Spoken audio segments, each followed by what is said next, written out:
In 1984, the Central Ohio Coal Company had worked this land as strip mining.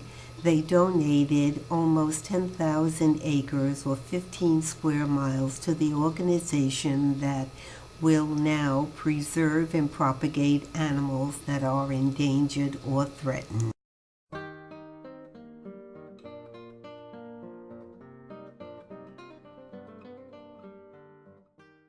A bus transports people from the parking lot to the beginning of the safari.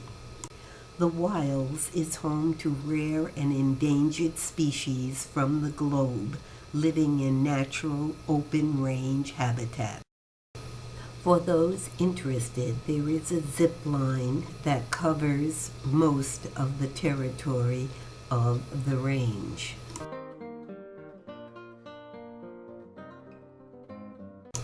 A gemstone station was really of great interest to young children. They were given a bag of sand that contained several different colored stones, and they had so much fun as they panned through the sand in the water.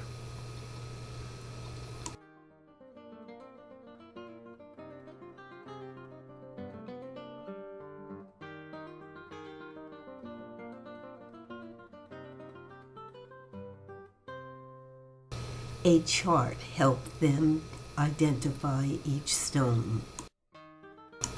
An open-air safari bus was our means of transportation as we went on our way. A series of electronic gates and many fences separated each species of animals from each other. They were allowed free roaming of the grounds in their specific area.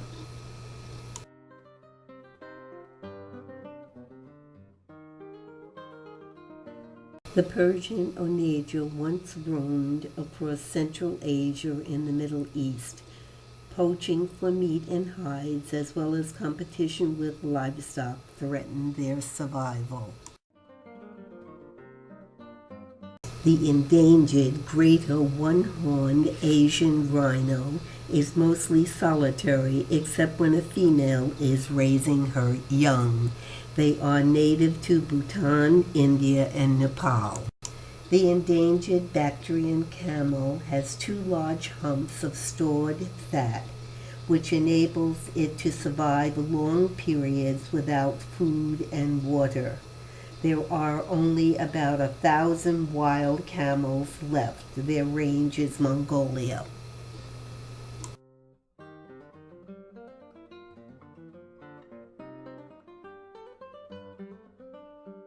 The Sichuan Takin of western China inhabits the same dense bamboo forest as the better-known giant panda.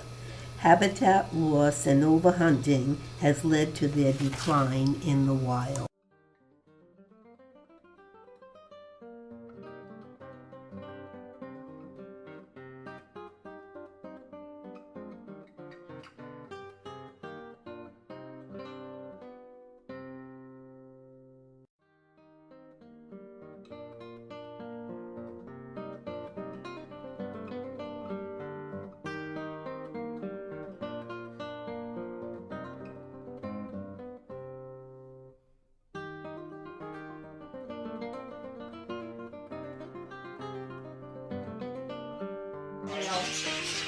He goes and sells everything in the garage. Yeah. Oh.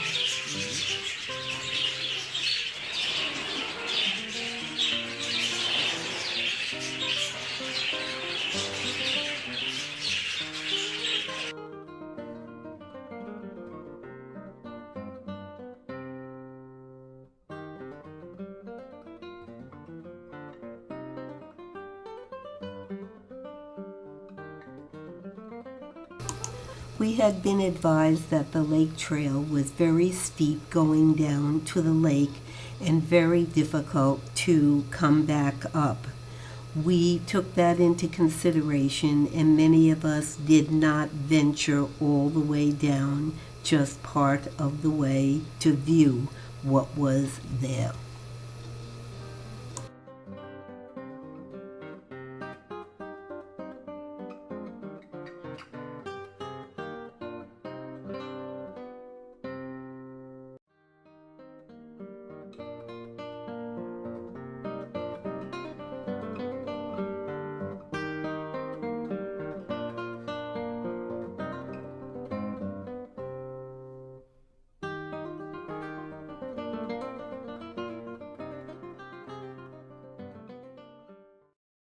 Przewalski's wild horse once covered much of Europe and parts of Asia. Cultural and political changes, hunting and competition with livestock led to the extinction of this species in the wild in the late 1960s. It is now being reintroduced into Mongolia and China.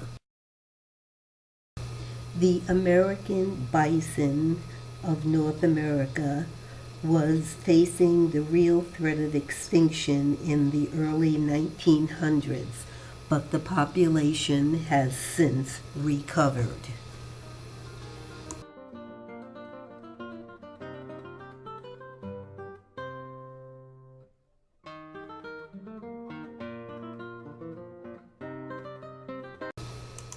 We did not see many animals on this walking portion of our trip. It was very warm out, and most of the animals were not visible to the spectators.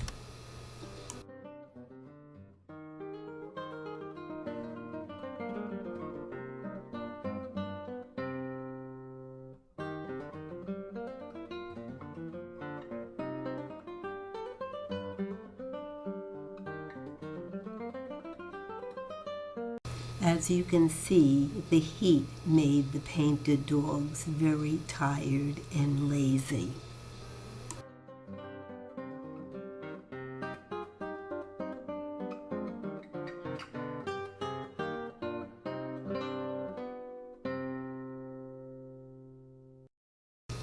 Once again, because of the heat, we did not see any of these animals.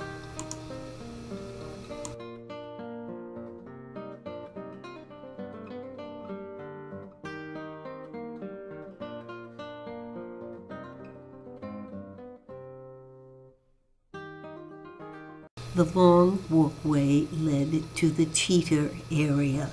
I did not venture that far.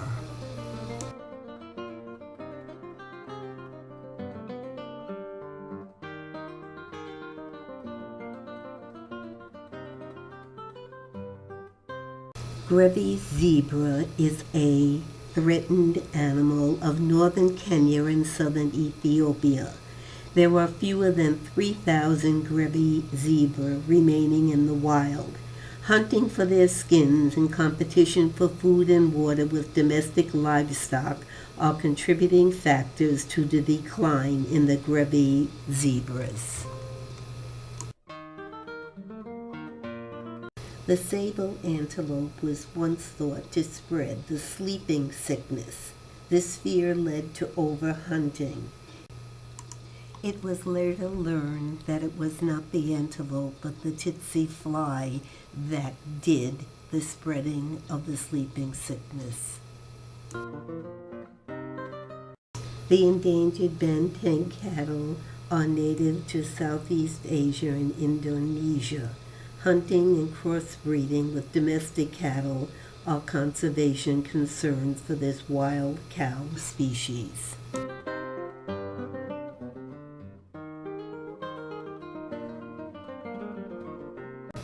The ostrich is the largest bird in the world and lives compatibly with the Banteng cattle.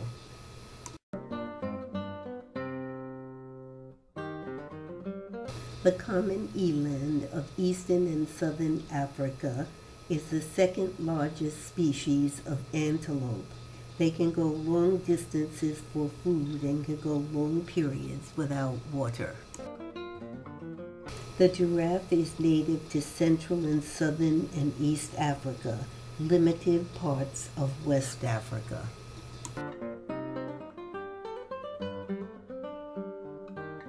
This animal is very interesting and has been extinct in the wild since the mid-1970s. In 2007, an oryx born at the wilds was part of a group sent to Tunisia for reintroduction. This species is well suited for its desert habitat, conserving water by not sweating until it reaches 115 degrees and limiting water loss through specialized Adjust their kidneys. body temperature to whatever the ambient air temperature is. So in the Sahara Desert, let's say it's 115 during the day, they can lower their body temperatures to stay cooler. If it's cool at night, like here, and in the Sahara it does get down to 50s at night, they can actually raise their body temperature to stay warm. Now, if you look at the last couple of young ones here, they're still kind of tan, this last one especially. All right, just like deer, they have camouflage babies, but they don't have babies like white-tailed deer where they have spots and things so that they can hide in the weeds and look like shadows and little specks of sunlight and everything.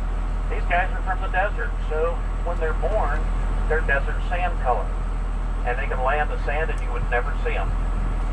The threatened southern white rhino is a native of southern Africa.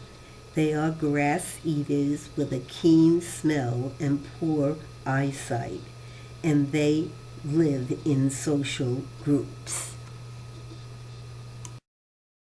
They scrape their dung into piles, and it's very important to them since their sense of smell tells if there have been visitors around their area.